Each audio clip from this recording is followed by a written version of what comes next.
Before the Rings of Power, there were the Silmarils. Before Sauron, there was his master Morgoth. Before Aragorn and Arwen, there was Beren and Luthien.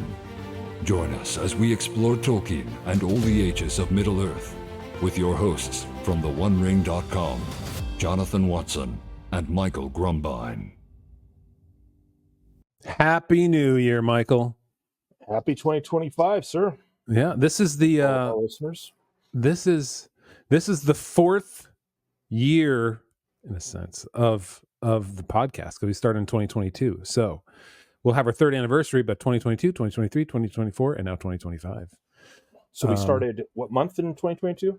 For first one was late May or early May, I think. I have to go back and look. I believe it was in May 2022. So our 3-year anniversary will be there, but it's our fourth date year. So we're going to count them all, even though we haven't quite completed 3 years. So we're almost to our full 3-year anniversary. That's right. And we are on a very deliberate 3-year pace through The Hobbit now. I mean, we took a full year to do the Silmarillion. We will take a good 7 or 8 months to do The Hobbit. I figure because it took Tolkien 30 years to go from The Hobbit to the end of Lord of the Rings, it may be 3 years for us. It's not that bad. That's a good point. It has, what's funny is that it's been, I think it was the 20th anniversary of Return of the King, I think, last year. Is that right? Or is it the 20? Hold on, I got to look at the dates.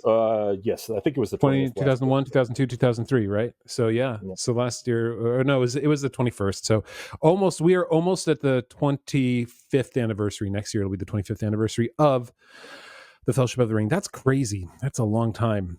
Fellowship of the Ring movie, just to be movie. Clear, to our purist listeners like us. Yes, right. Yeah, sorry. No. So that's 25 years. That's the amount of time pretty much between The Hobbit and the attempted edit for The Hobbit from Tolkien in 1961 when he tried to rewrite it. Yeah, so 24 years there. Anyway, I digress. We have an extended podcast we're going to get into today, guys. It will be we're going to get Michael's thoughts on War of the Rohirrim, because he was unable to stick with us last week. So my thoughts was that you make a movie about Helm and how Helm became a better leader of his people through the trials of losing to Wolf, retreating to Helm's Deep, the hunger and the disaster that they had to live through while they were there, while being besieged by Dunlending. So anyway, if you want to listen to that, you can become a supporter, a member of The One Ring by going to theonering.com/member. It's $4 a month. First month is free, or go to theonering.com/Patreon and become a member there too. That's $5 a month. And the first week is free, just because Patreon takes more money. And thanks to our sponsors, Lynn and Rich, who I believe Lynn was there on our Monday night call. You were there too, Michael, last Monday. Yep. It was our end of the year live stream call, which is always fun to connect to our dedicated listeners and Discord members. So yeah, and you do get access. Anyone that wants to join the Discord and join us in a few months when we do it again. Yeah, actually, we're going to try and do one again this month. We're looking at like January 20th. So we're just I was just like, people we would talk to them like, all right, guys, when can you do it again? And because we do have a reading group too that is going to start going through the C.S. Lewis's Space Trilogy, and they go every other Monday night. I'm not a part of that. I used to be, but I couldn't continue on the Monday nights. Okay, which book are they on? They're just starting Out of the Silent Planet.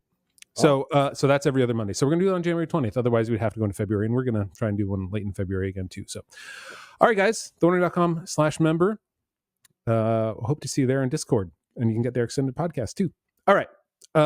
Hey, real fast. Okay. Hey, do you know how much War of the Rohirrim has grossed? Just real fast. Come on, worldwide. What? Take a guess. More than $5. You got it right. Thank you. Price is Right. What about 30 million? So far, we are at, what is that? 27 million. Not bad. 27 million. That's pretty much over worldwide for weeks now.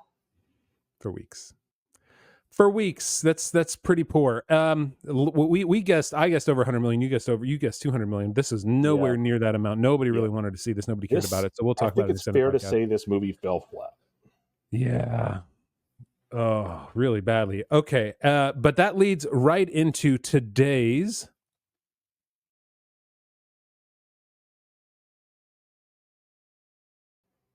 And this Hobbit fact comes thanks to Thomas from our chat on this past Monday night. Actually, based on when you're gonna, this is published, it'll be the Monday before the Monday because it comes out early Tuesday morning. But this is thanks to our member Thomas from there. Did you know, Michael and all of our wonderful listeners, did you know that The Hobbit and the Hobbit in 1977 and The Return of the King in 1980 from Rankin Bass was animated in collaboration with a Japanese animation studio named Topcraft? So this company Topcraft, they started doing some anime, and they were hired by Rankin Bass in order to do much of the animation. Like if you're watching on YouTube, like what you would see here, there's your Gollum in the Rankin Bass Hobbit. And this company, Topcraft, eventually went defunct. They went defunct in 1985, but their assets were bought by a new company called Studio Ghibli. Ghibli? Do you know how it's called? I think. Ghibli. And then Topcraft's founder, Topcraft, the company that helped animate The Hobbit here, they joined Studio Ghibli as their, I think, lead director, something along those lines. And then, of course, Studio Ghibli is known for Princess Mononoke, Spirited Away, Howl's Moving Castle. I still don't like anime, so I haven't ever watched all of those through the whole way, but I'm told they're very good. Yep. I'm in the same boat as you. Not an anime fan, but I've heard that those are some of the good ones. Yeah. So anyway, there's your first connection between Tolkien and anime. It was not War of the Rohirrim. It was actually the Rankin Bass Hobbit. Which actually, I'm really curious now. And looking at this picture, look at those orcs there. What did those remind you of? They remind me of something, and I can't think of it. I wonder what Disney movie. Yeah, what Rankin Bass's The Hobbit's box office was. Because were they released in theater? Of course they were. They had to. Yeah. There was nothing else except no one. Oh no, it was home video. Oh, was I didn't even know that. Yeah. All right. I wonder how much it sold. Well, maybe it would have done better, War of the Rohirrim, if it came out on home video directly, streaming instead of that. It did end up on television a few times. I remember watching it when I was... Yeah, it was an animated television special in 1977. Oh, I thought it was released as a film. Now, I think the Lord of the Rings by Rankin Bass was released as a film. Yes. Its box office at the time was $32.6 million, which $32.6 million, $1980 in 2024 dollars. So $32.6 million in 1980 money is actually worth $124 million today. Okay. Multiple of 4. All right. So that, more than anything else, is the worst indictment of War of the Rohirrim. Yeah. The population, that your potential audience is exponentially larger, or at least geometrically larger. Oh, it is. You're on the back of... You're in a world where there's distribution across the entire world, not just the U.S. and whatever limited European markets they had it back in 1980. You are coming off of Peter Jackson's film, so everyone knows the IP, and no one else has done a Rohirrim-based anything. So it's not like there's the Marvel ennui and where people are tired of Marvel movies. Yeah, that's not going for you. And you can't even, you make less than 25% of what, I mean, who knows what I can't see them breaking 35 million if they're at 27 out of and it's already out digitally for you to rent if you want to. Which means that nobody's going to go to theaters anymore. So they probably won't even break 30 million. Unless there's another market that they haven't opened to. No, and it looks like the original Lord of the Rings, and granted, this was, Lord of the Rings 1980, people were more interested in seeing something that had never been done before, which is Lord of the Rings film and theater. So I'll give them that.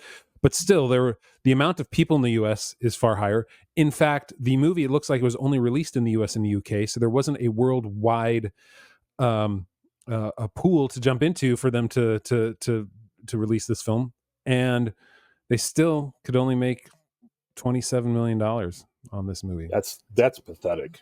That's Even really had bad. Jackson's name on it, and Yeah, Boyan's writing it, and wow. yeah. So I have some thoughts. So join us in the extended edition. That's right. All right, let's get into chapter 6 of The Hobbit. We finished chapter 5, Rills in the Dark, where we're all done with Gollum now in The Hobbit. Correct. And Bilbo has escaped. He left all his buttons on the floor of the back door, essentially, to the Misty Mountains. And he's all alone. Michael, do you have a quick overview for us of this chapter? We're doing the first part of the chapter before they get to the wargs. So we're not going to be talking wargs today. We're going to be talking everything up to the wargs. No wargs. Everything up to the wargs. Okay, yeah. So the quick summary of the chapter, of this half of the chapter that we're reading today, is we follow Bilbo as he trudges his way down, and we get some descriptions of the Misty Mountains, or at least Bilbo's walking path. And Bilbo gets really worried. He doesn't know anything, hasn't heard anything from the dwarves, and Gandalf thinks they're probably back in the Misty Mountains and has just made up his mind to go back and reluctantly go back and look for them. See, that's how he has a magic ring. When he hears them and comes upon them, and they, in this funny parallel, are having a similar conversation of whether to go back and look for Bilbo. And Bilbo listens to it for a while, and then he jumps in, takes off his ring, and everyone's mightily impressed that he got past Balin and the lookout. And he tells them the story, and they have commentary, and then they tell him what happened. Gandalf does, who likes talking about himself. And then they set off again and head down the mountain, get caught in a landslide-ish, and sort of make it all the way down the mountain, or most of the way down the mountain, and then into the forest. And that is where we stop. So they're trying to get away from the goblins, who they think will set out after them at nightfall. So the first thing that stuck out to me when I read this part of the chapter here on the first page is how I think Bilbo's success in the caves gave him even, it gave him even more courage, in the fact that the first thing that he does when he heads out is, right, he thinks of his friends, not that, oh my goodness, it's great that I've escaped, but he thinks of, like, where are they? What are they going to do? Do I have to go back and save them? And in fact, he does decide, I've got to go back and save them. He says, or Tolkien writes, he wondered whether he ought not, now he had the magic ring, to go back into the horrible, horrible tunnels and look for his friends. He had just made up his mind that it was his duty, that he must turn back, and very miserable he felt about it when he heard voices. Now that's courage, right? Doing the right thing, doing what you need to do, even though you feel miserable and frightened and scared. Right. This is it is really true. People have said it before, nothing exciting to our listeners, but this is marking the sort of growth into maturity and virtue that Bilbo has, and adventure that he has throughout the rest of the book. And it's perhaps no accident that the ring is part of it. I don't mean that in the corruption of the ring from the Lord of the Rings sense. I mean that in the, he's won a prize from a monstrous encounter, and he's becoming a little bit more heroic. And so he's going to go back in by himself, I might add, to look for the others. And then we get to the others, and it turns out they're having the same discussion, and Tolkien really clearly gives us a hierarchy of virtue here, because Gandalf wants to go back in and save Bilbo, and the dwarves, it seems like, basically en masse, he doesn't call out any dwarves who want to go back. They basically all don't want to go back, and they complain about him and why he's didn't follow them, and essentially they're why Gandalf didn't do a better job of getting them a better burglar, and all kinds of, basically the dwarves are on the lowest rung of virtue here, because they do not want to go back, and basically they're going to be forced to, because Gandalf gives them an ultimatum and says, if you don't go back, I'm going to go without you, and then you're just going to have to deal with it without my help here. And then at that moment Bilbo appears. So they never have to make that choice, but clearly we have Gandalf, and then Bilbo, and then because Gandalf's he's not only is he not thinking about it, he's convinced he has to go back, and he has to drag along the crowd of dwarves with him. So he's working at that. Then there's Bilbo, who's struggling with fear, but then ultimately lands on virtue, next tier down. And there's the dwarves, who are in what we would call vice. They're cowardly. They're being disloyal and cowardly, and they're going to abandon Bilbo to the goblins without making any attempt to rescue him. So, that's Tolkien is really giving us a kind of clear picture of who's being the hero in these situations. Exactly. Yeah, this establishes Bilbo as the hero and the dwarves as I don't know what they're not sidekicks. They're essentially like the weight that's dragging him down, in the sense like they don't even want him or need him. And even Gandalf, in a way, like he's like, he's my friend and not a bad little chap. At this point, they're still pointing out like Gandalf really didn't believe he was a burglar, in the sense that he kind of led the dwarves to believe the burglars. But he did say, "I brought him along, and I don't bring things that are of no use." Right. And so. And the whole not a bad little chap, that's just an English phrase that, like, the English are the way they say they give praise is often backhanded compliments. And so saying he's not a bad little chap is actually equivalent from an American culture perspective of saying he's awesome, he's my friend, I'm going to go after him. So saying he's not a bad little chap is not like what an American would mean when he's using that phrase. So I don't see any hesitation on Gandalf's part, but you're right that he doesn't think of him as particularly like he's as a hero. Definitely not that. But he is going to go back for him, and he's trying to convince the dwarves to do the same. So it's an interesting juxtaposition of virtue between the three groups of characters. The Hobbit, the Wizard, and the dwarves. Yeah. Dwarves remind me in some ways here of the dwarves from Tolkien's friend Lewis in Narnia, who are a race of creatures.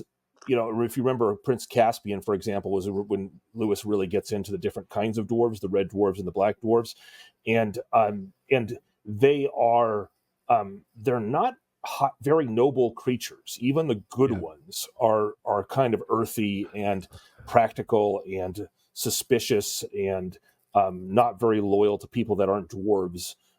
So it's there's kind of a common theme, and this is true in fairy stories too. Dwarves are not incredibly loyal people. I think Gimli, son of Gloin, or maybe a few of the dwarves, Balin, Fili, Kili, by the end of The Hobbit, but Tolkien really takes them up a few notches in virtue from the classical fairy story vision of dwarves.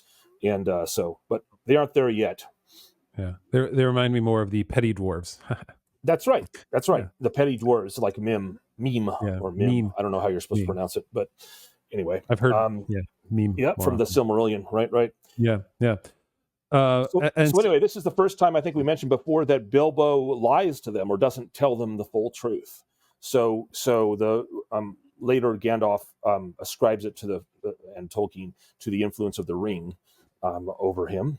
But however, so how much did he lie if this were the first publishing of the Hobbit? He didn't really lie that much. No. Maybe he embellished his escape a little bit more, but it took what he did anyway. But yeah, so he didn't really lie very much. It's really only after the rewrite that the lie became written in stone, so to speak. Before that, it was actually him just relaying what happened. Which again is Tolkien folding it into the world of the Lord of the Rings.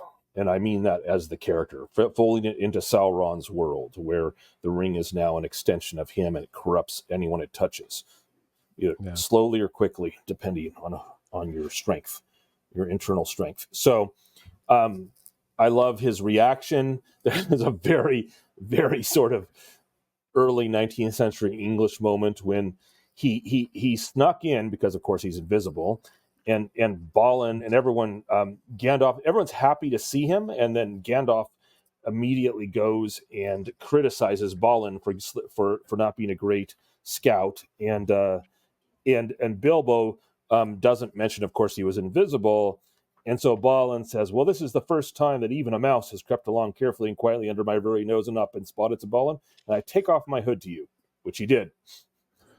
"Balin at your service," said he. "Your servant, Mr. Baggins," said Bilbo. So there's this sort of like he's recognizing Bilbo's excellence, and Bilbo is being courteous about his recognition. A very, very early 19th century exchange there. Funny, made me laugh. And then we hear about Gandalf's side of the story, about what had happened to him. Turns out he had a couple blinding flashes. During the fight in which Bilbo got knocked senseless, he did another blinding flash, and it turns out his blinding flashes don't just blind; they kill, because the goblins keep dying from him. So I guess that's the third one, because the first one was in the cave, and the second one was in the Great Goblin, and the third one was in this tunnel fight.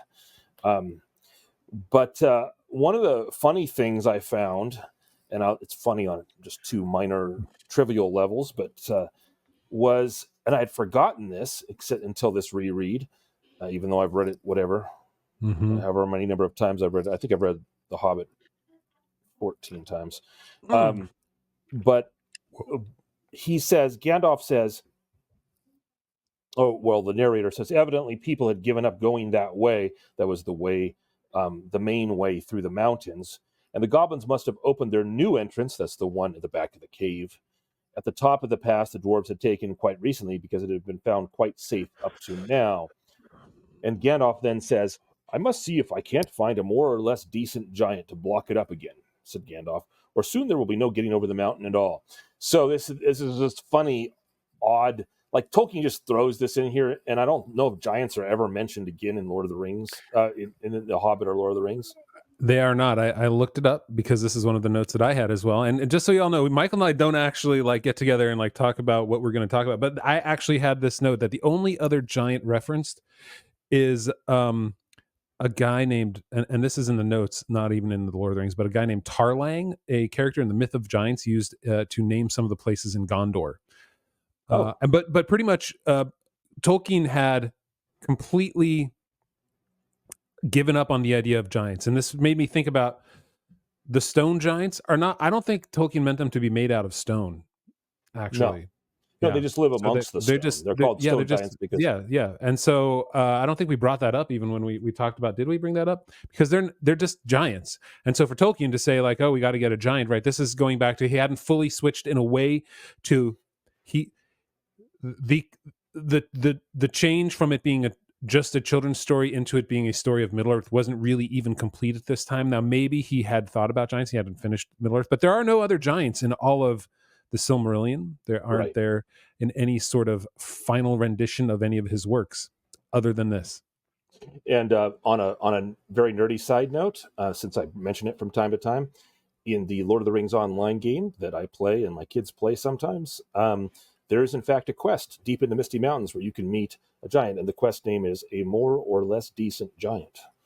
Oh, which is Gandalf. That's Gandalf's great phrase, which I thought was hilarious. So anyway, it was so the last time is mentioned in the text itself. Gandalf mentions a giant, and then which is interesting because it tells you that there must be at least have been some conversation, communication. Like Tolkien's assuming that Gandalf communicates with giants, like he's trapped, and that he would be able to convince a giant to block up an entrance like that, and that generally the giants are not that decent. He's got to find one that's more or less decent. Well, I mean, I think we got the picture. Giants are more or less not that decent when they're smashing boulders all around them. That's a good point in the crossing. But then they head off. And did you have anything else before they head off that you wanted to talk about? No, I wanted to bring up, yes, that one, this is where Bilbo, in sneaking in, has essentially taken on the mantle of burglar now. He's now identifying himself. He's like, I just crept by you there, Balin. That's all. I didn't really do anything because I'm a really good burglar, and so he's changed that. But I think at this point too is where Tolkien kind of came into his own about the world that the characters are inhabiting. And this goes into the whole description. I mean, at one, it starts with, he points out that in the very beginning of this chapter that the sun was sinking westwards behind the mountains. It's italics here in my copy. Just making that point because now location is much more important to him. I don't think it was so much when they started their quest. He was just kind of writing, and they were starting their quest, and they rode over some hills, and there were some dells, and there were some large trees, right, and some shrubberies on the side, right. There was nothing of distinct character that he was really establishing in his prose when it comes to the world. Right. There was no description of what you actually pay attention to if you're hiking through mountains and stuff.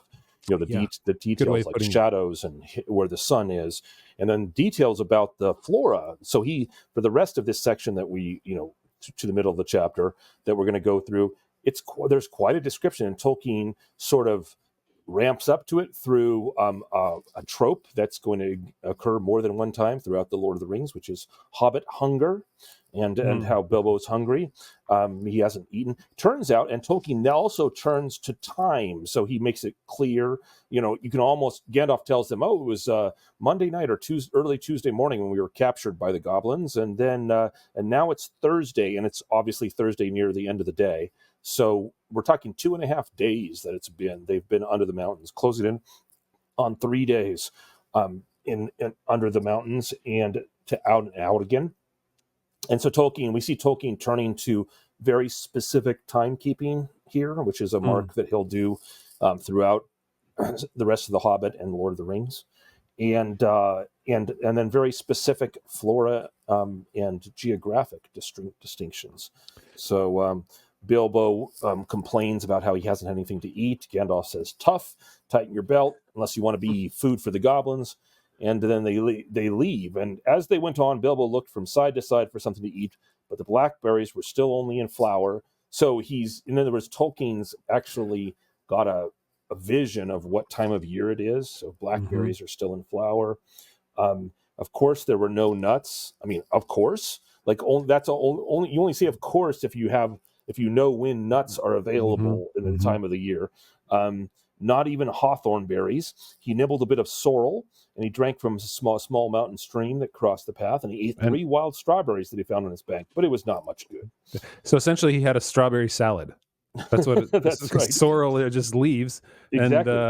and a strawberry with it. So your standard, but it was not much good. And they still went on and on. The rough path disappeared. And then he goes into this description of the flora. He says the bushes and the long grasses between the boulders, the patches of rabbit-cropped turf, the thyme and the sage and the marjoram, and the yellow rock roses all vanished. And they found themselves at the top of a wide, steep slope of fallen stones, the remains of a landslide. When they began to go down this, rubbish and small pebbles rolled away from their feet. Soon larger bits of stone went clattering down, and he describes the whole landslide. They kind of ride down and then get bruised a bit, but they escape the worst of it. And then he describes they slid into the edge of a climbing wood of pines that here stood right up the mountain slope from the deeper, darker forests of the valleys below. Some caught hold of the trunks and swam into the lower branches, and some, like the Hobbit, got behind a tree to shelter themselves from the onslaught of rocks. And then he talks about the bracken and the pine roots far down below. So he's really leaning into his description of the landscape, and it's even literally carrying the story, because it carries the hobbits down the mountain through a landslide. I want to the highlighted phrases that I had that I think I didn't really come across as much or at all. I'd have to go back and assess in the first parts of the Hobbit, the first 5 chapters of the Hobbit that we read. Is that what you just read, where he talks about what it looked like as they went on and on? The rough path disappeared, the bushes and the long grasses between the boulders, the patches of rabbit-cropped turf, the thyme and the sage and the marjoram, and the yellow rock roses all vanished, and they found themselves at the top of a wide, steep slope of fallen stones and the rains of a landslide. So if we look at that prose and how he does it, right, he's describing the whole world as a great author does, in fewer terms. And so you have long grasses between boulders, right? Immediately you have this vision of it's a hard land. It's barren, but yet there's a little bit there. And what lives there? Well, rabbits live there because there's small bits of rabbit cropped turf. And so it's not a place that you're going to find large trees, right? Because it's just rabbit crop turf. They're just kind of hopping around. And then you get all the little tall weeds, essentially, thyme, sage, marjoram, and then yellow rock roses. And I think that this kind of a description of the land around a very specific flora, very specific even fauna and animals, wasn't there before in The Hobbit. And it's sort of like he decided, like, okay, now it's a novel. Now it's a real story. Now I have to actually make people feel like they're living in this world. And the same thing goes with the last phrase that you read. They slid into the edge of a climbing wood of pines that here stood up right up the mountain slope from the deeper, darker forests of the valleys below. I always love the phrase. I've noted this a few times. I'm not sure if Tolkien says it before. A climbing wood. It has that idea of sort of like as you're climbing up a mountainside and your fingers are sort of like gripping it and just barely holding on. That's what these trees are doing. They're just trying to climb the side of the mountain, just barely hanging on, but they're there, they're dark, they're tall, and as they fall down, it's like they're climbing to get out of that deep dark valley that they're in. And so in that phrase, Tolkien has one, you have this image of these crags, these boulders, these trees that are just barely hanging on, right? You have that vision of the roots that are sort of going over the edges of rocks and digging down deep, but the trees are actually in the dirt, they're sort of on the rocks. And then you have this vision of the trees are almost like they're trying to get out of the dark valleys below, the deeper, darker forests below. I love the way that he sets that up, and the feeling that you don't really notice until you analyze it deeply, like how that one phrase is sub-creating inside your head this vision of what the trees not only look like, but what it feels like. It's really true. And he continues with where we're stopping. Once they get down into the forest, it says they limped along now as fast as they were able down the gentle slopes of a pine forest in a slanting path leading steadily southwards. At times they were pushing through a sea of bracken with tall fronds rising right above the hobbit's head. At times they were marching along quiet as quiet over a floor of pine needles. And all the while the forest gloom got heavier and the forest silence deeper. There was no wind that evening to bring even a sea sighing into the branches of the trees. So he talks about the wind. Like, it's his prose is so perfect in length. It's just long enough to give you the right description, and but not so long as, like, for example, our description of his world is much longer than his own description of his world. But we're building it. And it's funny because last night I had a conversation with my older children about a different topic, but then it led into the use of words. And one of my daughters brought up how Tolkien describes a mountain range as ominous. And that one descriptor brings, and my point was, he sparks the imagination. That's what he does. He doesn't paint a picture and say, the mountains ahead were approximately 5,000 meters tall with two peaks rising on the right side and a deeper shadow in the front and the glow around the detailed description of the tree line. And he gives you just enough to build it yourself in your imagination. And that's what makes it excellent, because you want, in works of fiction, you want the reader to build their imagination to be active. This is the difference between consuming a movie and reading a book, is that your imagination is active in the reading of a book, and in a movie, you're just being spoon-fed everything visually. Yeah. So anyway. Well, it's what, right? It's harnessing the power of words to build a world based on your own experiences that is still completely new. Right. So you have experiences, you have seen things and experienced things, whether it's even through a TV show, or maybe it's through your own hiking and your own experiences going out into the world. But his ability to say, right, the climbing wood of pines above a deeper, darker forest of the valleys, right? All of us have kind of experienced that in some way, even if you haven't experienced it, you're creating it in some way. But those who have experienced it, right, you've seen that in certain places. Like right now, I think of when I was in Arkansas last year, that's the first thing I think of, where there was this valley that we went to at a state park, where there were climbing trees up the hillside against boulders and stone that were just barren.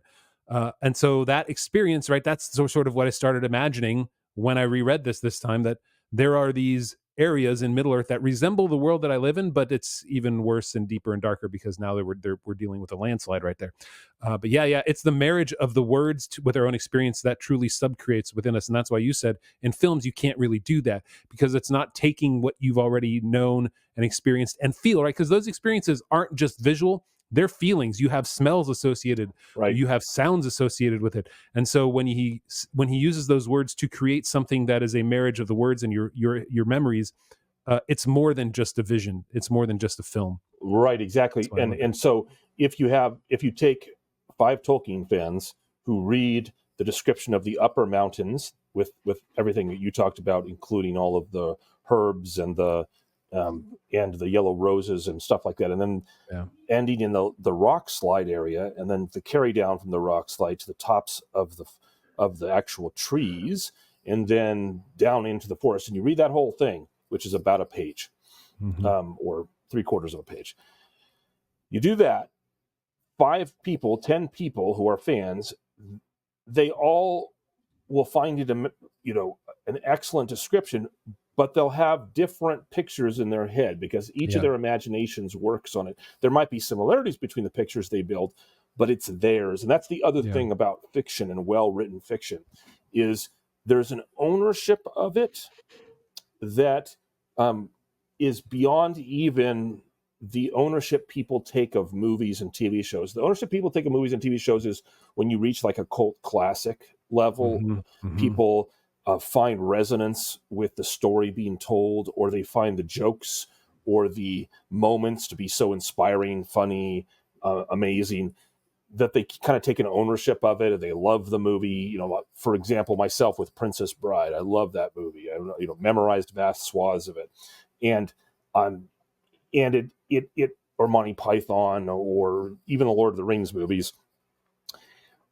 But the ownership people take of good books is different because the images are their own, and they're not even the same images in their imagination as the images of another fan. And so when you really love a book series and you've worked your way through an awesome series and you've built the world in your head, there's a love to it that's abiding, that makes people even more serious. Like tomorrow I'm going to a Tolkien forum here in Southern California, and it's a you don't find a lot of, Tolkien forums and conferences and stuff are all, they're constantly happening on a regular basis, months, across the country, across the world. You're not, even of the best movies, you rarely find that happening. You might make the case for Comic-Cons or the cons of conventions where people go and dress up like they're Star Wars characters or something. But the idea of engaging both in an entertainment way, like you do at cons, or in an intellectual way, like forums, and papers written about him. There's just so much more ownership available to a well-written piece of fiction, a sub-created world, as Tolkien might say from his On Fairy Stories, that gives you so much more access, and people can own it in a way that they can't even with very good movies. So anyway, this is why I disliked the films in the beginning, because I was afraid we'd all have the same vision of Middle Earth, which has sadly happened to so many people now. Right. Right. And, like my conversation last night, we were talking about, like, when I was a kid, before the movies ever came out, my family would have arguments and debates about what Aragorn looked like, because Tolkien's description of Aragorn is spare. He has certain attributes that he talks about him being kingly and stern-faced and dark-haired and lean and lank. But besides, and there's a few others, but each person can really build their own. Nowadays, when anyone says Aragorn, people picture Viggo Mortensen. And I don't even fault him. Like, Viggo Mortensen did a good job. His voice is too high-pitched for my taste. But besides that, he did a pretty good job of Aragorn. And yet, by doing a good job in a movie, he limited people's imagination, which is that's kind of a sad thing. His speech at the Black Gate, that's the one where his voice was just too it's just way wrong. too high pitched. It just didn't feel right at all. No. Only Gandalf saying for Frodo was good there at that. That was the added line that was fine by me. Well, I mean, even some of the, there may come a time when the world of men fails. Like that. I That was know. I actually like that line. You may not, but I do. But he just didn't deliver it because his voice is too high of a register. It just sounded. Well, that's okay, Michael, because he can redeem himself by doing the Hunt for Gollum, where they de-age him, and maybe they'll change his voice then completely in the next. Yeah, I don't think they're going to change his voice. No, I don't think so either. Well, they might have to if he's too old, just like they did with Harrison Ford. His quavering voice. Yeah. All right. Well, that was part 1 of Out of the Frying Pan and Into the Fire, Chapter 6. Next week, we're going to look at the last half of it. We'll get into the first appearance of wargs. Unlike the films that had them way too early and it was just dumb. So join us next week, Out of the Frying Pan, Into the Fire, the last half of the chapter, starting with the phrase, "Must we go any further?" said Bilbo. We're going to get into our extended podcast where Michael's going to give us his thoughts on how they should have filmed War of the Rohirrim. You heard mine last week. This is his time to shine. So guys, we'll see you on the other side. Take care, freeloaders. Did you think it would end this way? Oh, the journey doesn't end here. The grey rain curtain of this episode will be rolled back, and all will turn to silver glass. And then you hear it. Distant sounds like waves on diamond shores. A far greater episode under a swift sunrise. Ooh, okay. First extended edition of the new year. Oh yeah. Why do we always need some sort of event to talk? Like, this is a human thing, right? Where you note things like, hey, it's the first time we did this. It's the 14th time my child ate macaroni and cheese. That's amazing. Like, Yeah. It is a human thing. We count things and we hold. Another discussion we were having with my kids was, why do you need a New Year? One of my daughters, who's a little more combative in speech, kind of like her father, said, we shouldn't need New Year's to come up with resolutions. You can come up with resolutions anytime. If you really care about, doing the right thing or improving yourself, you should do it. And she's not wrong, but also there's a natural part of humanity where we need to mark, do we need to have Christmas to mark the birth of Christ and if you're Christian, the onset of salvation history? No, you do not, technically, but we have it because it's a human thing to mark a time and set aside days, birthdays, for example, festivals of different types, New Year's resolutions. This is not a bad thing. It's just a human thing. No, humans living in time. But speaking of bad things. Okay, hey, but speaking of a good boy, that nicely done. I just wanted to say, I don't know if you guys remember like our Noel video, which people love to look for at Christmas time, and because of Austin Robertson's great reading of the video and the page and the amount of response we get to it, it is like if you search for Noel Tolkien, Noel Christmas poem Tolkien, all those show up first, and it goes to our website with the Noel page on it. It got almost 20,000 views this Christmas, so it was doing about 1,000 views a day. Over Christmas it did like 2,000 a day. But yeah, so a lot of people were looking for it, a lot of people reading, and I really love to see that kind of interaction that video gets. Beautiful. At Christmas time. Beauty brings that, and Austin brings the beauty in terms of the recitation, and Tolkien brings the beauty in terms of the actual poetry. Yeah. Oh my gosh, that's interesting. It's throwing like Google, like, wow. Okay, so I just looked on YouTube at the comments on here. Not a ton of comments recently. They're giving you complete comments now that are AI generated that give you factual answers about it, although it is kind of wrong saying it was published in 1930. What? But it's like the comment somebody like, so when you, all right, should I share? Well, no, I can't share this with people. So when you look at comments on the back end of YouTube, it shows you all your comments for the video. It has automatic buttons to respond to it, like things like, hey, thanks so much. Like if they say we love this video, then you can have it just has a little window of like, hey, thanks so much. You can click on that and it'll automatically respond to that. Well, one of these here is, what a wonderful discovery. I wonder if he shared it with his good friend C.S. Lewis. And one of the automated responses you can click on is, it was published in 1930, so Lewis might have seen it, but probably wouldn't have had a chance to talk to Tolkien about it. don't think it was published in 1930. It was like 1936. So that's wrong. But yeah, I can just click on that and it'll respond with that. So it's using AI to get information about somebody asking a question in a comment. See, that kind of thing, It's getting rid of all human interaction. Exactly.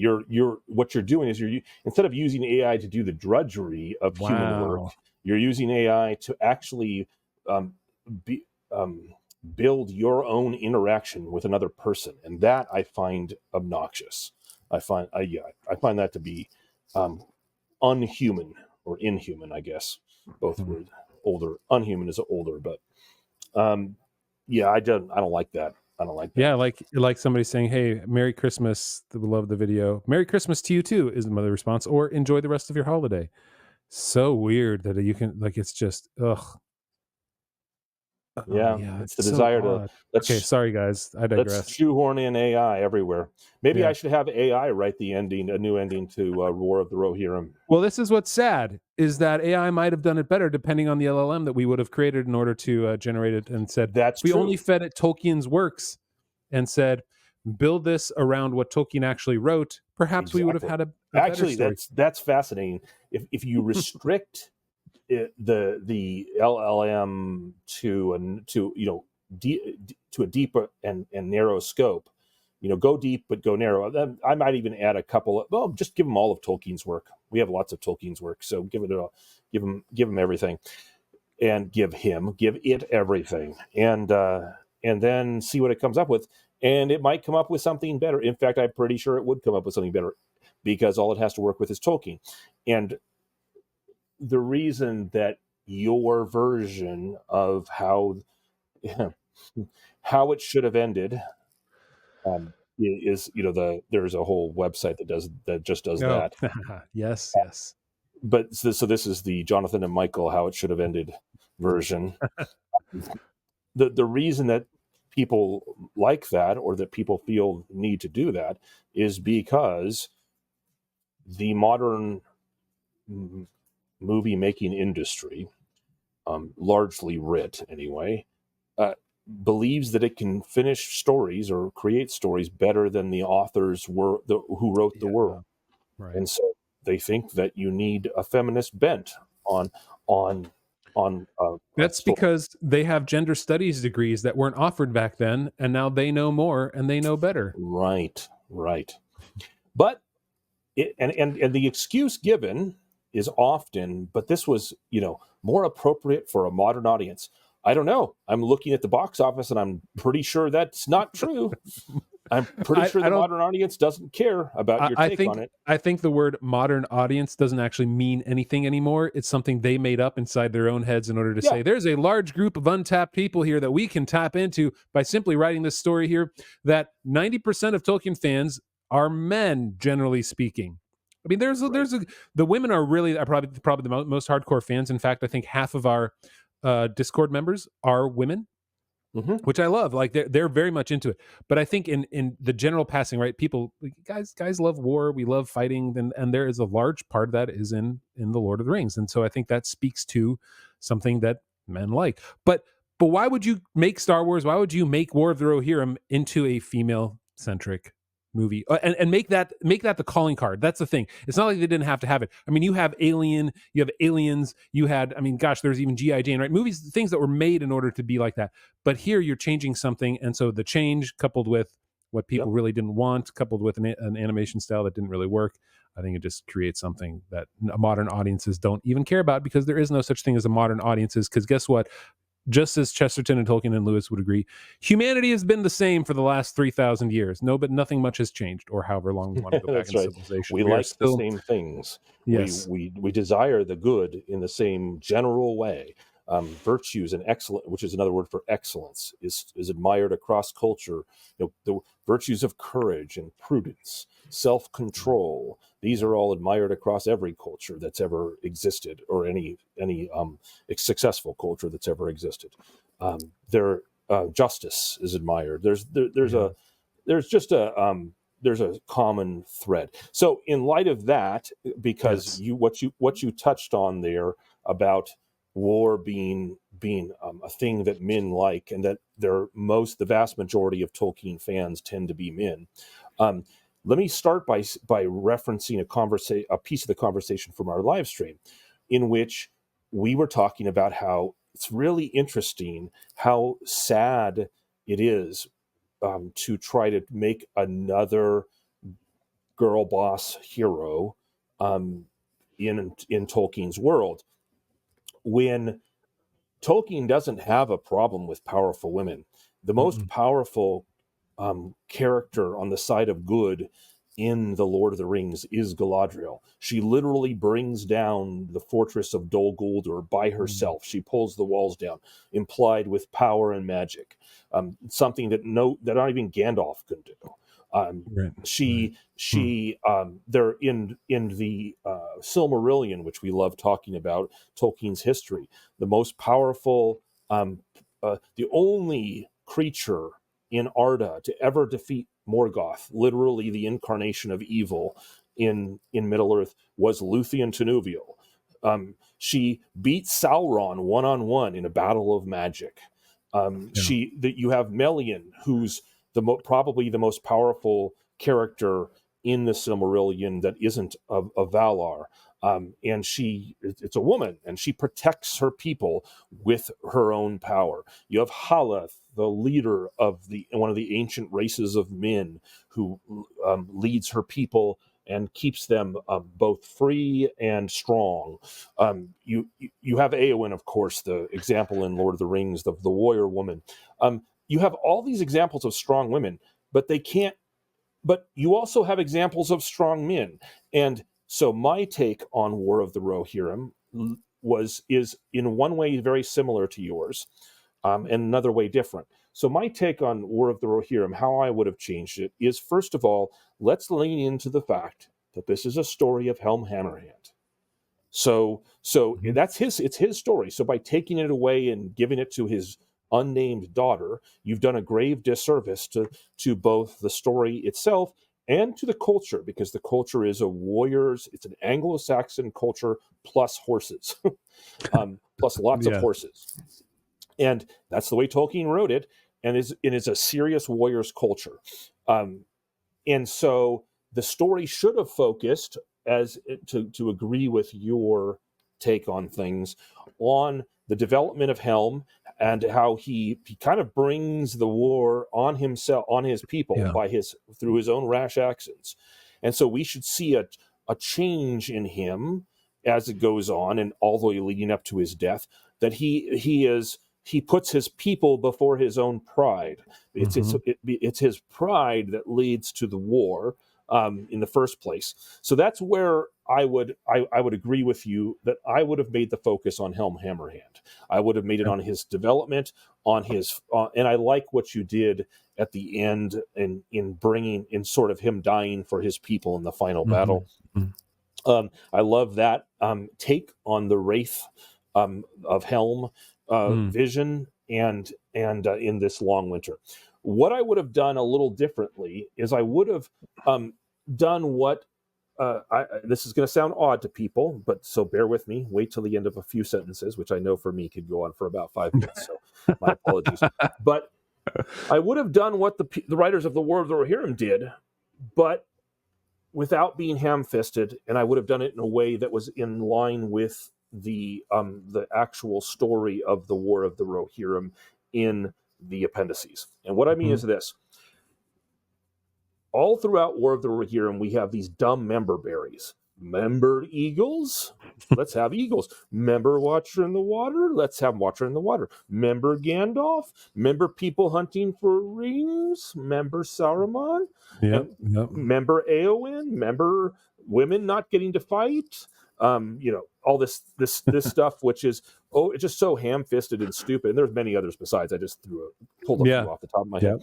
What I would do instead is I would go to the appendices, and I would say, remember the Corsairs of Umbar, who we see very briefly. Remember Sauron and his forces in the east. In the appendices, they actually invade from both directions. So we have an invasion from the west and an invasion from the east of Rohan, and that's kind of how they get covered. And remember, here it's implied in the War of the Rohirrim, it's implied that Helm Hammerhand's too proud to ask the Gondorians for help.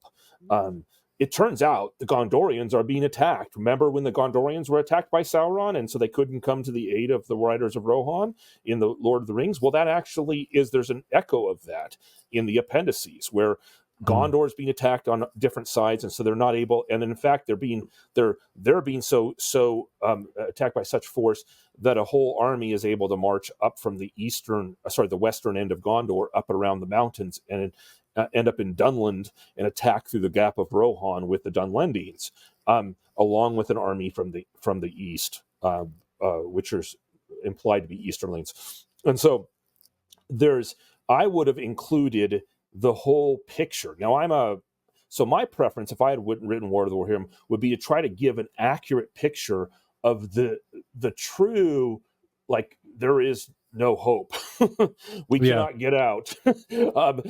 Sort of feel to the situation that the Rohirrim are in, and to show a series of battles in the east and the west where the Rohirrim are losing, and they're making a good show of it, and they're fighting to protect their lands, but they're being overwhelmed, and they're pushed back until all they're at is they're down to their last two strongholds, one outside of the Paths of the Dead and one outside of the Hornburg. And so I would create that whole tension of the crushing effect of geographically. I like Tolkien's use of geography. And so we would have more battles, and it would be in different places. You would have more of the leaders come up, some of the sons of Helm playing a part in these battles, and then the loss of Edoras, and then finally the retaking of Edoras by Helm's nephew coming down and Freyolf to free it in the end, and that being a part of Helm coming out of the Hornburg and making his last stand for his people. I would inject I would borrow from what you said, because I really like that. So I would make it more epic, and I would make the references to Tolkien's world more epic and more battle, and more about this. I mean, the reason that it enters into the annals of history in the appendices is two reasons. Because Helm Hammerhand and his hubris, and then his legend, which ends in the naming of the Hornburg after him, or rather the land around the Hornburg as Helm's Deep, and the fortress around Hornburg. And the second reason is because it's a turning point in the Rohirrim in Rohirric history, and their defeat of the Dunlendings, their near defeat at the hands of the Dunlendings and the Eastern armies, but then their ultimate triumph and the establishment of the protection of the Gap of Rohan with Saruman, who was a good guy back then. And so this is all part of their history and worthy of note. And notice, in all of that, I did not once mention Helm Hammerhand's daughter. Now, if I were to rewrite War of the Rohirrim, I actually don't have a problem with giving her a name, and even us seeing her at the whole confrontation between Helm and Freka. I think that's fine. Even throw in some details about, like, the past history. I wouldn't make it as stupid, as lame and gay as to quote South Park, as the War of the Rohirrim writers did, but it would be. But I don't have a problem with her having a name and being. She's a minor part player in the part of the story. Maybe we even see her from time to time when we get into the details of the battle and where she was. She would have probably gone with Freyolf up into the hills, and with the people of Edoras. So anyway, that's no problem with that. But it wouldn't be about her, because the story's not about her. It's about Helm, and it's about the struggle and ultimate triumph, almost the bitter defeat of the entire Rohirric people. And so that's what I would make the story about. It would be epic, and it would be focused on the epic events. So there you go. You could make, it does feel small and inconsequential. And I think that was the film does. And that was a lot of the folks who reviewed it simply said it was forgettable because the stakes weren't there. Nobody really cared. about why. And I think if you would have done what you said, make it more epic, make it a war epic, and have Freyalf have a role in why does he go to Dunharrow? Give it a reason. Well, that's because it's on the way to Gondor and he's looking for Gondorian aid, and that maybe that won't come, right? And so the desperation even grows even further, and give them a reason to do what they're doing in order to try and save their people, not like, oh no, we're caught, Hera, come save us, which is all. The entire strategy was that they had no strategy. Yep. She was the only one in the film coming up with strategy. It seemed like everyone else was adult who didn't know what they were all useless. They just all the lords of the Rohirrim just sat around. Freyalf, tucked his tail between his legs and got banished and just sat there until the very end. And all the other lords are useless. They just sat around a table talking about how or they're traitors. There was one that was a traitor, but why we don't know. Why we don't know. No reason. I think they could have leaned into the whole idea that if they wanted to bring back something, make it the Eomer Theoden relationship between Helm and Freyalf. Like they could have said, like there's more of a similarity because there are these echoes. That is the way Tolkien writes, and the whole member berries thing. If you do it terribly, it's member berries. If you do it well, it's echoes through history. That's what Tolkien does. He does echoes through history. Of this is what I mean, they were trying to do that with Hera. They were trying to say she's a proto Eowyn is what she was, but better because she's better at everything. So she's a proto futuro Eowyn. Yeah, I don't even exactly. Gosh. And again, I like that. Yeah. So anyway, go. Yeah. Between the two, like I think if we put our heads together, man, we could come up with a far better film story than they would have. Now, I wouldn't say that I would be able to write the dialogue well, which they did a good job with. But if the structure of their story, and if they weren't handcuffed by the idea that they cannot write anything where a white king of men ends up ruling the day and winning the battle, right? They felt like they couldn't. They have to tell the story because to them, because they finished their gender studies courses, what's more important is not the story, it's the message. And if they're not making the message correct for, as we've mentioned earlier, modern audiences, it's not worth telling. And that's a sad thing. The story worth telling is the story worth enjoying and worth hearing, not the story worth the message that you want to tell us. Exactly right. Give me powerful Tolkienian warriors and give me powerful Tolkienian women too. I don't mind the women, the powerful women. It's great. It's part of Tolkien's world, but his story was a story about a war epic. Yeah. This was an war epic story, just like Lord of the Rings is a war epic story. So there's going to be more men who are main characters. That's the nature of war. And, people that have a problem with that just need to check themselves with reality. But Michael, it wouldn't pass the Bechdel test. Yeah, I have a reaction to that, but I'm not allowed to say it on our show. I don't know if you knew. I just put this news up on the site that Gaia Wise, who portrayed Hera, was asked about by Total Film whether it was time for a movie with Hera as the protagonist because it passed the Bechdel test. Which she pointed out, she's like, "Yeah, this one passes the Bechdel test." And this is what she said. Telling the story, it made me really, really happy. It made me really happy that we're finally telling the stories of especially the Shield Maidens because they sort of float around in the trilogy. Tell me you haven't read the story by telling me you haven't read the story. But they are so important to the lore. Oh, they are. Okay. And it also made me excited because hopefully there will be a generation or at least 6 young girls who get to see this film and feel like they are seen and heard and empowered by it. Oh, this is so terrible. It's funny. I did not see that. I did not see that. Well, it passes the Bechdel test, but it doesn't pass the Tolkien test. So, my daughters are very much now into they're getting out of their whole they're bored by superhero movies now because it doesn't speak to them. I don't know if you've heard of the Christian author Karen Kingsbury, which has some books that are like that. Like romance is all the thing for them. My sons will not be caught dead reading a romance novel. My son is reading a couple Star Wars books now. He read some Stephen Lawhead, right? That's what he wants to see, but my daughter's differently. My many young girls are not empowered by watching Gaia Wise as Hera in War of the Rohirrim. That is not what they want. And these women Yep. are living. Sorry, now I'm getting on my soapbox here. These women are living fantasies that these are what girls actually want. It is not what girls really want. There's a distinct difference between men and girls, and it is a wonderful and a good thing, and it makes life all the richer. And I wish they would finally admit to it. Anyway, there you go. Sorry. But they won't. They won't. People like these are middle-aged and old people who have lived a certain kind of life with a certain set of values, and those values are not attuned to what their audience wants, especially not with Tolkien. And so they're just going to have to learn by leaving. Yeah. I learned by leaving, right? Leaving. Yes, not by leading, leaving. No, not leading. No, I was like, what? Oh, wait. Okay. Leaving. Exiting stage left. Speaking of exiting stage left, I think it's time we do the same. All right, guys. We'll see you next week. Thanks for bearing with us through this War of the Rohirrim next week. Second half of chapter 6 of The Hobbit. We'll see you then. All right. Take care.